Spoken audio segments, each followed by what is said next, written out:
NCL টি-20-তে ৩০ জনের প্রাথমিক তালিকায় জায়গা না পেয়ে ক্ষোভ ঝাড়লেন জাতীয় দলের সাবেক ক্রিকেটার মুনিম শাহরিয়ার। গেল বছর লঙ্গার ভার্সনেও বসিয়ে রাখা হয়েছিল বলে অভিযোগ তুলেছেন এই ওপেনার। তবে নির্বাচক নাদিফ চৌধুরীর দাবি, পারফরম্যান্স বিচারে পিছিয়ে গেছেন মুনিম।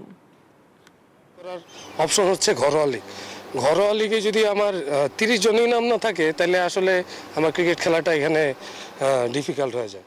এনসিএল টি-20-তে ৩০ জনের প্রাথমিক তালিকায় সুযোগ না পাওয়ায় গণমাধ্যমের সামনে ক্ষোভ প্রকাশ করলেন মুনিম শাহরিয়ার। আমাকে বলা হয়েছিল যে তুমি টি-20 খেলবা।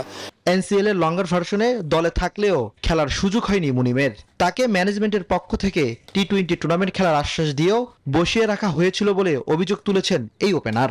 আমার তো আবার কামব্যাক করতে হবে, তো আমার কি ছুঁড়ে ফেলে দিতেছেন আমার সুযোগটা যদি নাই আসে? তো সেইবার তো তবু ফিটনেস ক্যাম্প করতে পারছি, টেস্ট ছিল দিছি।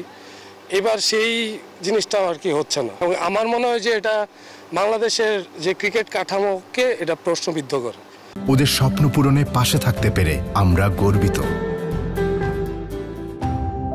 ঢাকা প্রিমিয়ার লিগে শুরুতে সুযোগ না পেলেও শেষের দিকে 5 ম্যাচে খেলার সুযোগ পান মুনিম। গাজী গ্রুপ ক্রিকেটার্সের হয়ে সংগ্রহ করেছিলেন 162 রান। যদিও নির্বাচক বলছেন পারফরম্যান্সের বিচারেই 30 জনের প্রাথমিক স্কোয়াডে জায়গা হয়নি মুনিম শাহরিয়ারের।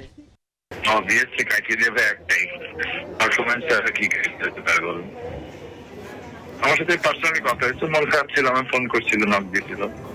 ফার্স্টে তো মেট্রোতে ছিল, ঢাকা ডিভিশন যেহেতু ইনভলভ আছে, আমি বললাম যে পারফর্ম করো, দেখবো সবাই তোর পিছনে আসবে, সিম্পল বিষয়। আমি অনেকের সাথে যোগাযোগ করার ট্রাই করছি যে আমি নাই কেন, বা আপনারা যে 30 জন সিলেক্ট করেন সেটার ক্রাইটেরিয়াটা কি। হ্যাঁ, আমি বিপিএল এর ফার্স্ট ম্যাচে 50 মারছি।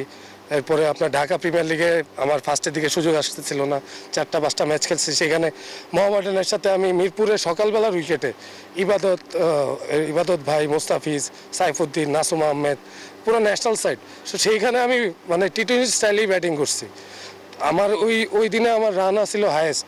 বিপিএল এ আলো ছড়িয়ে জাতীয় দলে সুযোগ পেলেও এনসিএল এ জায়গা হয়নি মুনিম শাহরিয়ারের। এখন কেবল একটাই অপেক্ষা, মাঠে ফিরে নিজের যোগ্যতা প্রমাণ করার। ইমরান হোসেন, নিউজ 24, ঢাকা।